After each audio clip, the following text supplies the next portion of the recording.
There are a lot of games this generation and the previous generation that have started out on the handheld market designed for handhelds, but eventually moved over to the console world.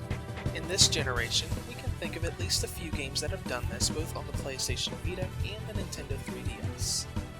Games like Batman Arkham Origins Blackgate, Resident Evil Revelations 2, Tearaway, and a few others have done this, where they have originally been released on handhelds, but then went to consoles later on. Today, we have a review of a game that is planned to go to consoles later on, but is now currently a handheld exclusive title. The original title for this game was known as Time Avenger, and it is released on the 3DS eShop and now on the PlayStation Vita as of last Tuesday. I now present our official review of the game Aeterno Blade. The story of Aeterno Blade revolves around a young warrior named Freya. She is the sole survivor of the village Ridge Road, which was decimated by a dark lord by the name of Belladame. Soon after she gives chase to Belladame's forces, she is given a mysterious sword called the Aeterno Blade, which has the power to manipulate time. As she goes through her journey, she meets a few people to help her along the way, but ultimately intends to use the Aeterno Blade to manipulate time and exact revenge onto Lord Belladame for what he did to her friends and family.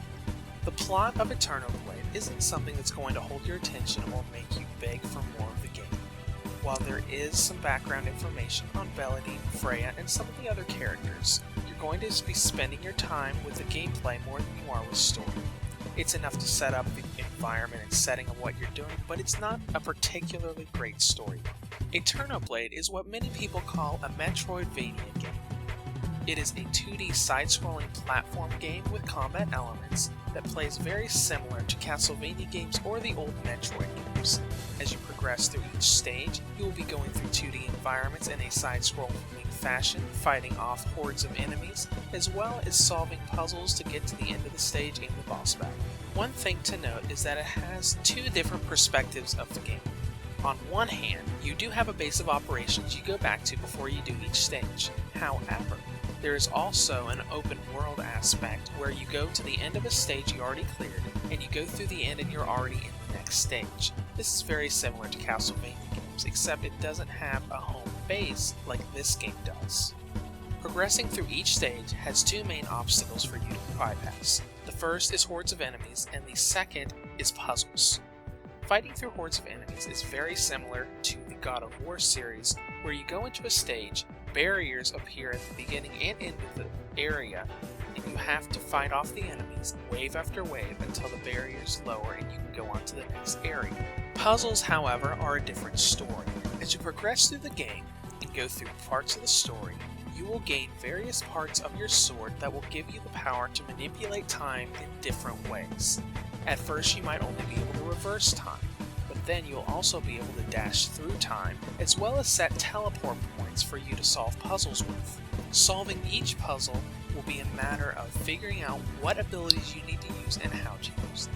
For example, you might need to set a teleport point up where a platform will be once you go and push a switch. That way, once it's in motion, you can just tap the circle button and immediately teleport there and ride it to the end of the area. As you progress further and further into the game, the puzzles will get more difficult, requiring more than one ability and possibly very, very good timing. Some of the puzzles were very difficult to figure out, and I stood around for 5-10 minutes before I realized what I needed to do. The one thing you're going to spend the most time with in the game is combat, whether it is against hordes of enemies or bosses. Every single room has a certain number of enemies, whether it's waves of enemies or just placed enemies to keep you away from the puzzles. One thing to note about the combat is that it can be very repetitive and isn't very hard unless you're in a boss fight. Against the normal hordes of enemies, you do have various attacks you can do, mostly slashes in various directions that you can upgrade, as well as a few time-based abilities. All in all though, you won't need a whole lot of strategy when you're fighting the hordes of enemies rather than what direction you need to be fighting. You could probably button mash your way through each part of the game, and outside of boss battles, this won't be that difficult to do. The one redeeming quality about the combat system, despite the robust skill learning system, are the boss fights.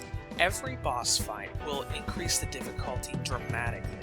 Each boss has a very old school difficulty about it, where you will have to fight them for a while to learn what they do and where you need to attack them, or even what types of attacks to use on them. Every boss battle is a huge learning experience, and the challenge really helps the game shine a little bit more than the repetitive combat system allows for.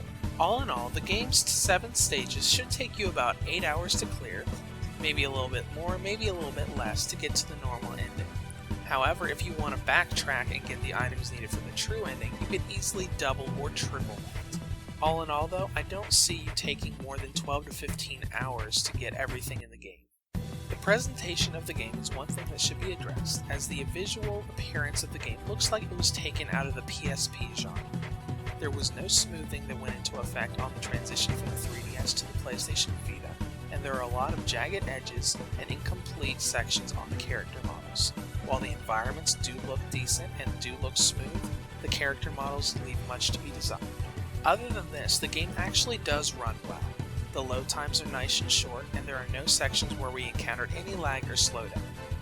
Aeterno Blade isn't a bad choice if you're looking for a light Metroidvania to play on your PlayStation Vita or PlayStation TV. On the downside, the story is nothing special, the gameplay combat gets very repetitive and button mashing, and the visuals look like they were taken out of a PSP or mobile game. Despite this, fans of the genre will find a little bit of fun in the game, though it's far from the best of its type. PS Vita Reviews rates Aeterno Blade a 7 out of 10.